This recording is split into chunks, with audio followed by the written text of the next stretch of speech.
नमस्कार प्रेक्षकांनो, स्वागत आहे तुमचं आपल्या आवडत्या ठरला तर मग या मालिकेच्या पुढील भागाच्या खास अपडेटमध्ये.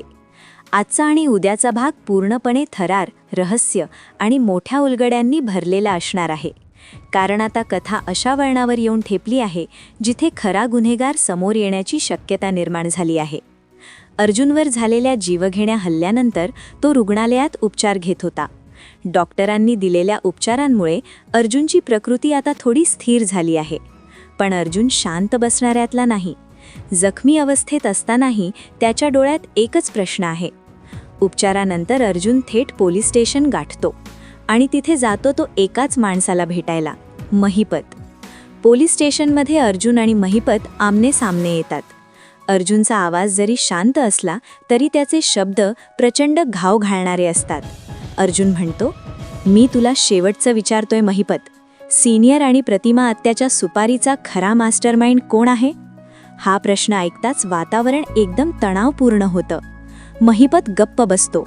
त्याच्या चेहऱ्यावर गोंधळ, भीती आणि संभ्रम स्पष्ट दिसतो. आणि नेमक्याच त्या क्षणी पोलीस स्टेशनमध्ये नागराजची जोरदार एंट्री होते. नागराज आत येताच वातावरण आणखी तणावपूर्ण होतं.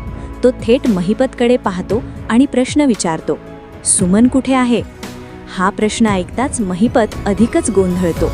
एकीकडे अर्जुनचा दबाव आणि दुसरीकडे नागराजचा सवाल.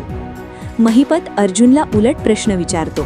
सर्वांना धक्का देणारा क्षण तेव्हा येतो जेव्हा महिपत अचानक अर्जुनकडे वळतो आणि म्हणतो, तुम्ही काय म्हणत होतात सुभेदार साहेब? मला सुपारी देणाऱ्या माणसाचं नाव काय आहे? हा प्रश्न ऐकताच सगळ्यांचे लक्ष नागराजकडे जातं. नागराज घाबरतो. संशय अधिक गडद. महिपतचा हा प्रश्न ऐकताच नागराजचा चेहरा फिक्का पडतो.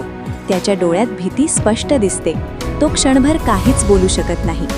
याच क्षणी प्रेक्षकांच्या मनात एकच प्रश्न निर्माण होतो, खरंच नागराजच मास्टरमाइंड आहे का, की अजून कुणीतरी मोठा खेळाडू पडद्यामागे आहे? व्हिडिओ आवडला असेल तर लाईक करा, चॅनल सबस्क्राईब करा.